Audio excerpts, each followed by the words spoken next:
بسم اللہ الرحمن الرحیم. جادو کا جو دو صورتیں ہوتی ہیں جادو کی، میں دونوں کا ایک تو الگ الگ تعریف اور پھر ان کے احکام بیان کر دیتا ہوں انشاءاللہ.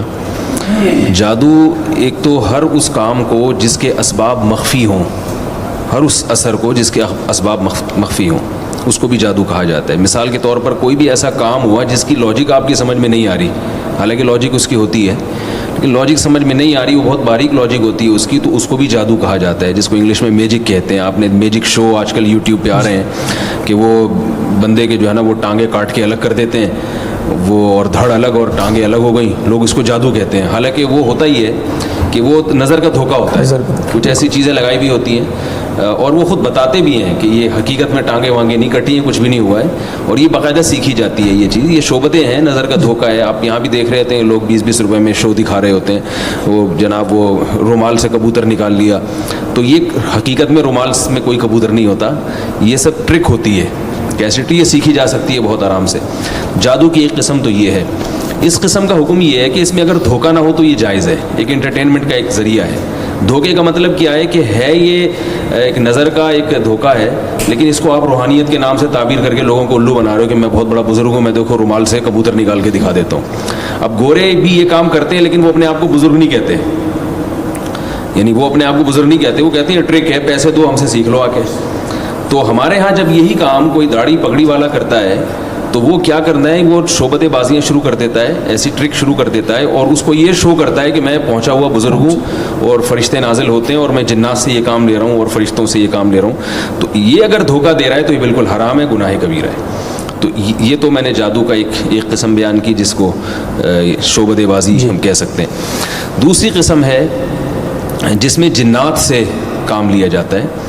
جنات کی فطرت میں شر غالب ہے، تو بعض دفعہ جنات کو کوئی میسج دیا جاتا ہے کہ فلاں کو آپ نقصان پہنچا دو، اور وہ میسج دے کے جنات کو خوش کیا جاتا ہے. جنات کی عادت یہ ہے کہ جو کافر جنات ہوتے ہیں یا نافرمان ہوتے ہیں وہ بہت ہی کوئی وحشیانہ قسم کا جب آپ کام کرتے ہیں تو خوش ہو جاتے ہیں. شیطان یعنی شیاطین ہیں جن کو میں جنات کہہ رہا ہوں، جنات اور شیاطین ایک ہی چیز ہے.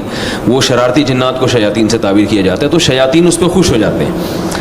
تو جب آپ کوئی الٹا کام کرتے ہیں، بہت ہی ایک وحشیانہ کام، تو شیاطین خوش ہو جاتے ہیں اور آپ کی حوصلہ افزائی کے لیے پھر ایسا کام کر دیتے ہیں جس سے آپ خوش ہو جاؤ. اس کی میں آپ کو ایک مثال دیتا ہوں کہ میں ایک جگہ گیا، مجھے وہاں بتایا گیا کہ یہاں کوئی بزرگ دفن ہے، اور یہ بزرگ جو ہیں یہ اتنے زبردست پہنچے ہوئے بزرگ ہیں کہ یہ قبر کے اندر سے لات مارتے ہیں بندے کو، اور وہ قبرستان کی دیوار سے جا کے لگتا ہے. قبر کے اندر سے لات مارتے ہیں اور وہ دیوار سے جا کے لگتا ہے بندہ. میں وہاں کھڑا ہو گیا، میں نے کہا مجھے پتا تھا کہ بزرگوں کا یہ کام تو نہیں ہوتا کہ قبر سے لات، وہ تو زندگی میں کسی کو لات نہیں مارتے، وہ قبر کے اندر سے ویسے بھی لات مارنے کی صلاحیت ہی ختم ہو گئی، تو کہاں سے ماریں گے. تو میں نے کہا ذرا دکھاؤ ہمیں. تو 2-3 لوگ بیٹھے وہ، اور یہ ہوا کہ واقعی وہ کلابازیاں کھا کے دیوار سے جا کے قبرستان کی دیوار سے جا کے لگے، اور لگ رہا تھا کہ یہ فیک نہیں ہے، حقیقت میں یعنی کوئی ایسی غیبی طاقت ہے جو ان کو دھکا دے رہی ہے. میں سمجھ گیا کہ یہاں قبرستان میں یہاں جنات ہیں، لوگوں کا عقیدہ خراب کرنے کے لیے یہ شیاطین اس بندے کو لڑکا رہے ہیں تاکہ لوگوں کا عقیدہ خراب ہو اور ان کی قبر سے ان کی عقیدت بڑھ جائے اور پھر وہ لوگ منتیں مانیں. تو یہی ہو رہا تھا اس قبر پہ. تو 2-4 لوگ لیٹے میرے سامنے آ کے، تو میں نے کہا کچھ بھی نہیں ہے. میں نے کہا دیکھو میں لیٹتا ہوں، کچھ نہیں ہوگا انشاءاللہ. یہ سب شیاطین ہیں، جنات ہیں، اور جو لوگ شیاطین پر عقیدہ رکھتے ہیں تو شیاطین ان کے ساتھ تصرف کرتے ہیں، اور اگر آپ کا عقیدہ مضبوط ہو، آپ شیاطین کو زیادہ لفٹ نہیں کراؤ تو وہ پھر آپ کو پریشان بھی نہیں کرتے، جیسے کہ سورہ جن میں ہے. مجھے آپ اجازت دیں میں اس موضوع پر تھوڑا ڈیٹیل میں بات کروں، کیونکہ یہ جادو کا موضوع بہت، اس میں بہت خلط ملط لوگوں نے کیا ہے، اور جعلی عاملین کا، ہاں جعلی عاملین جو ہے نا جادو کے نام پہ بہت الو بناتے ہیں لوگوں کو. تو یہ جو مزاروں پہ بھی یہی ہوتا ہے کہ آپ جا رہے ہیں اور آپ کا جن اتر گیا، حالانکہ جن اترتا نہیں ہے، وہ وقتی طور پر جن اترتا ہے تاکہ جب آپ گھر جائیں تو دوبارہ چڑھا جائے اور پھر آپ مزار پر آئیں تو اتر جائے، تاکہ اس مزار والے بابا سے آپ کا عقیدہ مضبوط ہو. اگر آپ ہمت کر کے جانا ہی چھوڑ دیں تو نہ وہ چڑھے گا نہ اترنے کی نوبت آئے گی. جیسے ہمارے محلے میں ایک صاحب سگریٹ پیا کرتے تھے، ڈاکٹر نے بتایا کہ بھائی تم سگریٹ چھوڑ دو، تمہیں جو کھانسی ہو رہی ہے نا، اتنا بلغم، یہ سب سگریٹ کی وجہ سے. وہ کہتے تھے میں سگریٹ پیتا ہوں تو بلغم نکلتا ہے، میں نہیں پیتا تو وہ اندر ہی رہتا ہے. تو ڈاکٹر نے ان کو ڈانٹا، انہوں نے کہا یہ پیدا ہی اس لیے ہوتا ہے کہ سگریٹ پیتے ہو، جب سگریٹ چھوڑ دو گے تو پیدا ہی نہیں ہوگا تو نکالنے کی ضرورت ہی نہیں رہے گی. بالکل. تو وہ اس کو تو دیکھ رہے ہیں کہ سگریٹ پی کے بلغم بہت نکل رہا ہے میرا, نہیں پیوں گا تو نہیں نکلے گا. اللہ کے بندو, جب نہیں پیو گے تو پیدا ہی نہیں ہوگا کہ نکالنے کی اس کو ضرورت پڑے. تو آپ ان عاملوں کے پاس جانا چھوڑ دیں, مزاروں پہ جانا چھوڑ دیں, آپ پہ جنات آنا ہی بند ہو جائیں گے انشاءاللہ, کہ آپ کو اس کے اتارنے کی ضرورت رہے. قرآن مجید میں سورہ جنس میں ہے وَأَنَّهُ كَانَ, سورہ جن میں ہے وَأَنَّهُ كَانَ رِجَالٌ مِّنَ الْإِنسِ يَعُوذُونَ بِرِجَالٍ مِّنَ الْجِنِّ فَزَادُوهُمْ رَهَقًا. جنات نے کا خود یہ بیان ہے جو قرآن میں ہے. جنات کہہ رہے ہیں کہ انسانوں میں بہت سے انسان ایسے ہیں جو ہم سے ڈرتے ہیں اور پھر ہم سے پناہ مانگنا شروع کر دیتے ہیں مختلف قسم کے شر سے, یعنی ہماری پناہ میں آنا چاہتے ہیں مختلف قسم کے شر سے بچنے کے لیے. تو اس چیز نے ہماری سرکشی میں اضافہ کر دیا اور ہم انسانوں پر پھر حاوی آنا شروع ہو گئے. پتہ یہ چلا کہ آپ جنات کو جتنا مسلط کریں گے نا اپنے اوپر, جتنا ان چیزوں کو وہ خوف کریں گے تو یہ چیزیں اور مسلط ہوتی ہیں. تو وہ میں قبر کا قصہ سنا رہا تھا, وہاں قبرستان میں وہ لڑکنے لگے. میں سمجھ گیا یہ جنات ہیں جو ان کے ساتھ کھیل رہے ہیں تاکہ ان کے عقیدہ خراب ہو. تو ہمارے ساتھ ایک مولوی صاحب تھے, بہت ہی مختصر اور دبلے, اتنے باریک اور اتنے چھوٹے تھے کہ ان کا نام ہی مولانا مختصر صاحب تھا, یعنی ہم مذاق میں ان کو مولانا مختصر صاحب کہتے تھے. تو وہ لیٹے ہیں, وہ نہیں لڑکے, حالانکہ وہ تو بہت ہلکے پھلکے تھے, وہ نہیں لڑکے. میرا نمبر آیا, میں لیٹا, میں نہیں لڑکا. اب وہ ہمیں کہہ رہے ہیں کہ آپ تھوڑا سا خود لڑکنے کی بھی کوشش کریں. ہم نے خود بھی تھوڑی سی ایک دو کلابازیاں کھائیں, پھر بھی نہیں لڑکے. انہوں نے کہا آپ اپنی آنکھیں بند کریں اور سورہ فاتحہ پڑھیں. ہم نے آنکھیں بند کریں, سورہ فاتحہ, کچھ بھی نہیں ہوا ہمیں. اب جب اٹھے تو ہم نے کہا اب آپ ٹرائی کریں دوبارہ. جو پہلے لڑکے ہیں نا ایک دفعہ, وہ ذرا لیٹے, وہ لیٹے تو وہ بھی نہیں لڑک رہے. اب وہ کہہ رہے ہیں یار پتہ نہیں کیا ہو گیا, یہ بزرگ جو ہے نا اب یہ دھکا ہی نہیں دے رہے. اور وہ یہ ہمیں کہہ رہے ہیں کہ پھر ہمیں کہہ رہے ہیں تم لوگ کا عقیدہ صحیح نہیں ہے, اس وجہ سے یہ کرامت یہاں بزرگ کی ختم ہو گئی. میں نے کہا ہمارا عقیدہ صحیح ہے, اسی وجہ سے یہاں شیاطین یہاں سے بوریہ بستر گول کر کے بھاگ گئے. تو جادو بعض دفعہ ایسے الٹے کام کرو تو جنات پھر کچھ حرکتیں شروع کر دیتے ہیں. تو اس میں آپ نے دیکھا ہوگا یہ جو جادوگر ہیں نا, یہ کیا کرتے ہیں کہ قبرستان سے کسی بچے کی ہڈی نکال کے لاؤ, یا چوزے کو زندہ دفن کر دو, یا خون سے معاذ اللہ قرآن کی آیتیں لکھو, یا قرآن الٹا لکھو. تو یہ بڑا کفری اور وحشیانہ عمل ہے. تو جب آپ اس قسم کا کوئی عمل کرتے ہیں تو جنات خوش ہو کے بعض مرتبہ آپ کا کوئی کام کر دیتے ہیں. میری اپنی ذاتی تحقیق یہ ہے کہ جنات کو قابو میں کرنا ممکن نہیں ہے. کام لینا اس طور پر کہ کوئی ایسا آپ کچھ کر دیں تو جس میں آپ کو خوش کر کے وہ کچھ کر لیں, خوراک کھلاتے ہیں, ہاں تو وہ آپ وہ کر لیں. لیکن ایسا نہیں ہوتا کہ آپ نے ان کو کیپچر کر لیا اور اب آپ ریموٹ کنٹرول کی طرح ان کو گھماتے رہیں, ایسا نہیں ہوتا. تو ایسا کریں گے تو کوئی بھی نہیں آئے گا, یعنی مطلب ہے کہ آپ کا نظام عالم برباد ہو جائے گا. تو اب یہ ایک طریقہ ہے, یہ بھی جنات کا ہے. نبی صلی اللہ علیہ وسلم پہ جادو ہوا تھا, اس میں بھی یہی طریقہ استعمال کیا گیا تھا کہ وہ ایک میسج دیا جاتا ہے, اس میں پتلوں پہ سوئیاں لگا کے یا کوئی ایسا کر کے میسج دیا جاتا ہے کہ بھئی اس کو نقصان پہنچانا ہے. تو اس کا حکم کیا ہے, یہ قرآن مجید نے اس کو کفر قرار دیا ہے. اس میں اگر شرکی الفاظ کہیں یا کسی نے تو وہ کافر ہو جائے گا, شرکی الفاظ اگر نہیں کہیں تو کافر تو نہیں ہو جائے گا مگر کبیرہ گناہ کا مرتکب ہوگا. اور فقہاء نے لکھا ہے کہ حکومت پر لازم ہے کہ ایسے شخص کو قتل کر دے جو اس جادو کرتا ہے. یہ عام آدمی کا کام نہیں ہے کہ وہ خود یہ کام کرتا پھرے, حکومت پر لازم ہے کہ وہ ایسے شخص کو زندہ نہ چھوڑے. البتہ ایک اہم بات یہاں پر یہ ہے کہ لوگ نا جادو سے خوفزدہ بہت ہوتے ہیں. دو چیزیں میں یہ بیان کروں گا کہ جادو سے کیا حقیقت اور ماہیت بھی تبدیل ہوتی ہے کسی چیز کی, ایک مسئلہ تو یہ رہ گیا ہے. دوسرا مسئلہ میں یہ بیان کروں گا کہ جادو جو ہے اتنی ڈرنے کی چیز نہیں ہے جتنا لوگ آج کل ڈر رہے ہیں. جادو اسباب ضعیفہ میں سے ہے. دیکھیں جب بھی کوئی کام ہوتا ہے نا, کسی چیز کا کوئی نتیجہ, ہم کوئی سبب اختیار کرتے ہیں تو اس پر نتیجہ نکلتا ہے نا. جی, آپ کو پیاس لگ رہی ہے, آپ پانی پئیں گے, پانی پینا سبب ہے پیاس بجھانے کا. پانی پئیں گے تو یقیناً پیاس بجھے گی, الا یہ کہ کوئی معجزہ ہو جائے اور پیاس نہ بجھے, لیکن پیاس بجھتی ہے. تو ہم یہ کہہ سکتے ہیں کہ پانی پینا پیاس بجھانے کا یقینی سبب ہے اور اس سبب کو اختیار کرنا فرض ہے. اگر آپ کو پیاس لگ رہی ہے, آپ پانی نہیں پیتے اور مر جاتے ہیں, خودکشی کا گناہ ہوگا. بھوک کے وقت کھانا جب آپ کھائیں گے تو پیٹ بھرے گا, تو یہ یقینی اسباب ہے. اسی طرح بیماری میں علاج کرنا, ہم جب دوا کھاتے ہیں تو عام طور پر ہم ٹھیک ہو جاتے ہیں لیکن بعض دفعہ ٹھیک نہیں بھی ہوتے. تو علاج کرنا ایک تھوڑا سا نسبتاً کمزور سبب ہو گیا, ٹھیک ہے نا. اسی وجہ سے فقہاء کہتے ہیں علاج واجب نہیں ہے. بعض دفعہ علاج کے بعد بھی فائدہ نہیں ہوتا اور بعض دفعہ علاج کے بغیر ہی بندہ ٹھیک ہو جاتا ہے. تو علاج کرنا سنت ہے, واجب نہیں ہے. کھانا کھانا واجب ہے, پانی پینا واجب ہے.